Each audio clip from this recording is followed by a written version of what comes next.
今日はリスボン最終日、有名なタイルの美術館に行ってきます。皆さんこんにちは。猛烈会社員を辞めて旅に出ている猫旅です。今1ヶ月間のヨーロッパの一人旅に出ています。ヨーロッパの各都市を紹介する動画を配信していきますので、ぜひチャンネル登録よろしくお願いします。今ホテルをチェックアウトして目の前のフィゲーラ市場にいます。国王だったジョアン1世の銅像が立っています。あまり着目してなかったのですが、周りの建物がパステルカラーで可愛いことに今気づきました。これからアズレージョタイルの美術館に向かいたいと思います。広場からバスに乗り込んで向かってます。20分ほどの乗車です。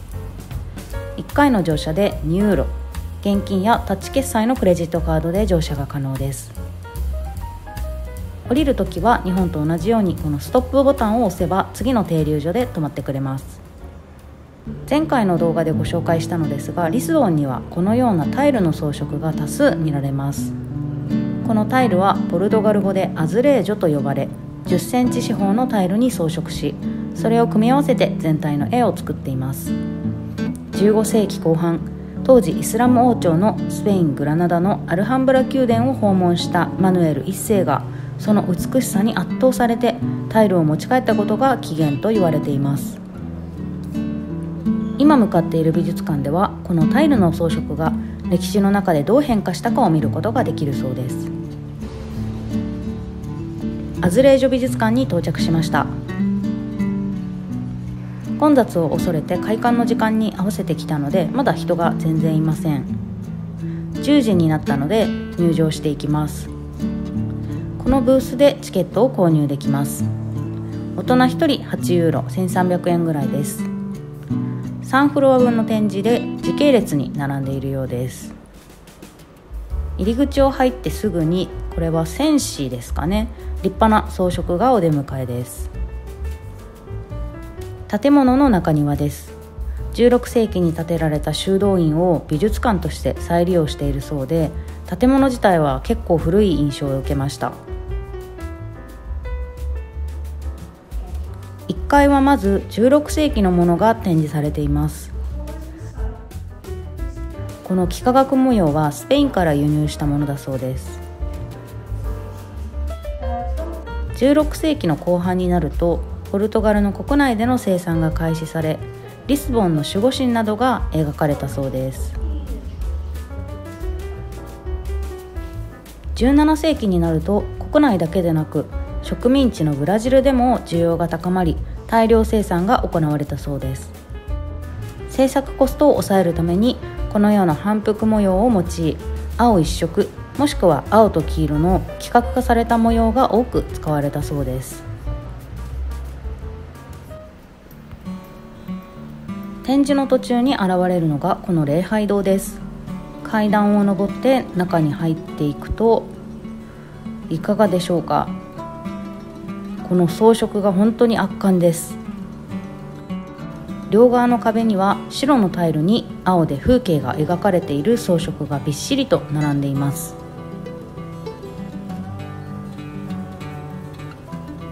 そこに金の装飾が天井まで続いていて、何とも豪華な礼拝堂です。これまでたくさんの礼拝堂を回ってきましたが、タイルと黄金の組み合わせを初めて見ました。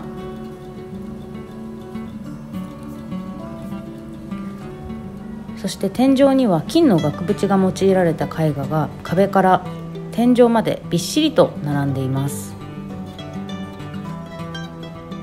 これももうなんか美術館のような感じだなと思いました。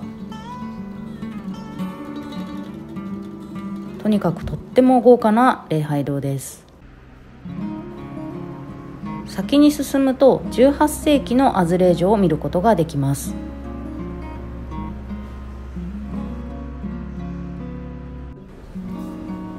こちらは中庭のようになっていて、建物自体もとても繊細で美しい作りになっているなという感じです。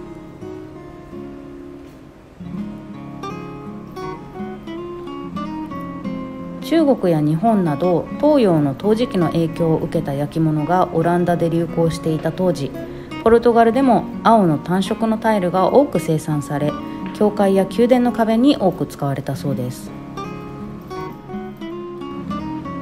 またこの頃はロココ調の繊細でかつ美しいタッチのデザインが好まれたそうです。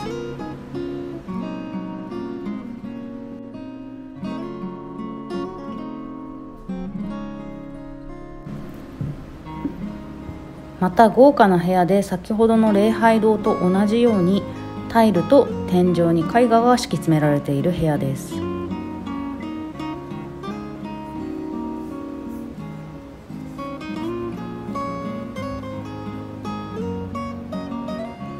ここからは19世紀から現代にかけてのデザインです。空想の生き物をモチーフにしたり、立体感のあるアズレージョや正方形にとどまらないもの、素材が違うものなどアート作品としての側面が強くなってきています。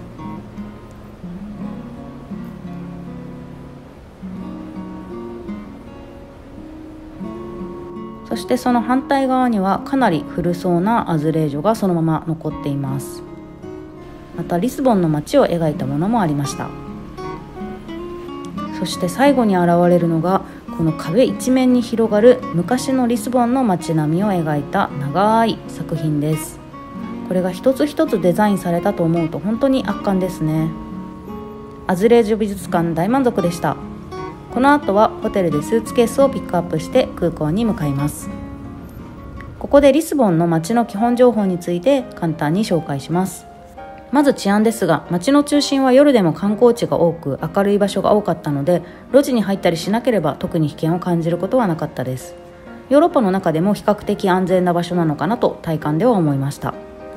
物価も比較的安いなと感じ、もちろんいいものを食べようとするとそれなりに20ユーロとかかかってくるんですが、店頭やパン屋さんで販売されているエッグタルトやバカリャオのコロッケが 2,3 ユーロなのは大変良心的だなと思います。移動手段は空港からはウーバーが便利です。街中は地下鉄やバス、トラムなどを使って移動します。食べ物に関しては本当に最高でした。出汁を取って料理にするというのが日本食と近くて、旅行中の体にかなり染みました。あと魚をたくさん食べるのも日本と近いなと思います。街の清潔度も歩いていて特に汚さは気になりませんでした。ただ前の動画でも紹介した通り、どこに行っても観光客という感じで、まさにオーバーツーリズムってこういう状況なのかなと感じました。人気のスポットは平気で2時間待ちとかになっちゃうので、計画的に行動するのが楽しむポイントだなと思います。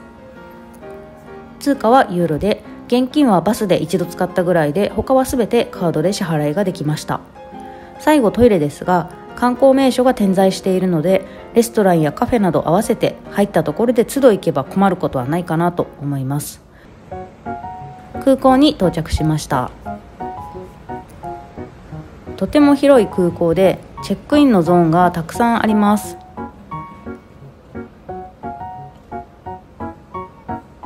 チェックインと保安検査が終了し、免税エリアに入ってきました。朝からほぼ何も食べてなくてかなりお腹が空いてます。結局エッグタルトとどうしても食べたくなってしまったこのお寿司とバカリャオのコロッケを最後に食べました。この後はラウンジに行きたいと思います。ちょっと狭めのラウンジです。こちらでも食事の提供があったので、ちょっとしたサラダとビールをいただきました。満足したところで搭乗ゲートに向かっていきます。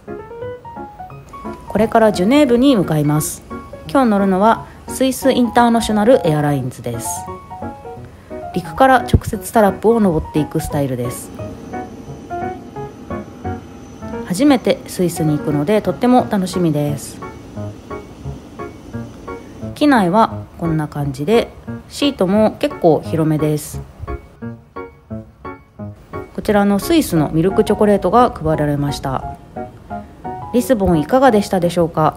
個人的には食べ物と絶景、そしてタイルの美しさに感動しました。次はスイスのジュネーブ編です。今回もご視聴ありがとうございました。ぜひいいねやコメント、チャンネル登録よろしくお願いします。